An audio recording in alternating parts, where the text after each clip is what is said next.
पहले ही उत्तर प्रदेश में इस योजना के अंतर्गत 37,800 गांवों में 55,14,000 से अधिक स्वामित्व कार्ड वितरित किए जा चुके थे। और अगर आप देखेंगे कि देश के अंदर जो अब तक 2,14,00,000 से अधिक स्वामित्व योजना के अंतर्गत प्रॉपर्टी कार्ड वितरित हुए हैं, उनमें से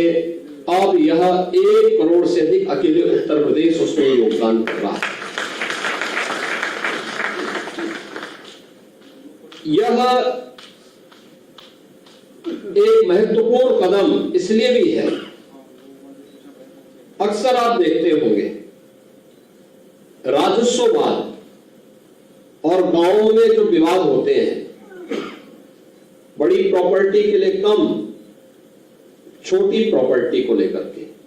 भाई भाई में, पटीदारी में, 1 फीट जमीन को लेकर के, रास्ते को लेकर के, नादे को लेकर के,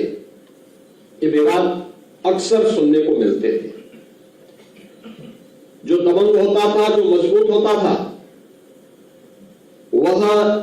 1 फीट इधर उधर बढ़ जाता था और फिर कमजोर व्यक्ति परेशान होता था।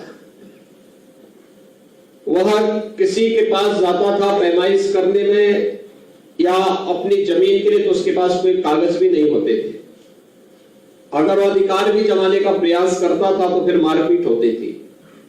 और इसमें बहुत कभी कभी जघन्य अपराध हो जाते थे। गरीब की सुनवाई नहीं होती थी,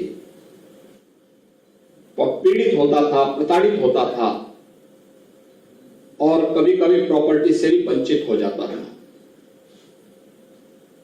यह पहली बार है जब तकनीक का उपयोग करते हुए ड्रोन सर्वे के माध्यम से, फिर गांव की खुली बैठक में बाकायदा चूना डाल करके ड्रोन सर्वे के आधार पर गांव की पंचायत बड़े खुली बैठक होने के बाद फिर जो सहमति बनती थी, उस सहमति के आधार पर फिर यह अभिलेख तैयार होते हैं, जो ग्रामीण आवासीय अभिलेख हैं, घरौनी के रूप में, जिन्हें आज प्रॉपर्टी कार्ड के रूप में प्रधानमंत्री जी ने वितरित करने की कार्रवाई प्रारंभ की है, वह वितरित हो रहा है।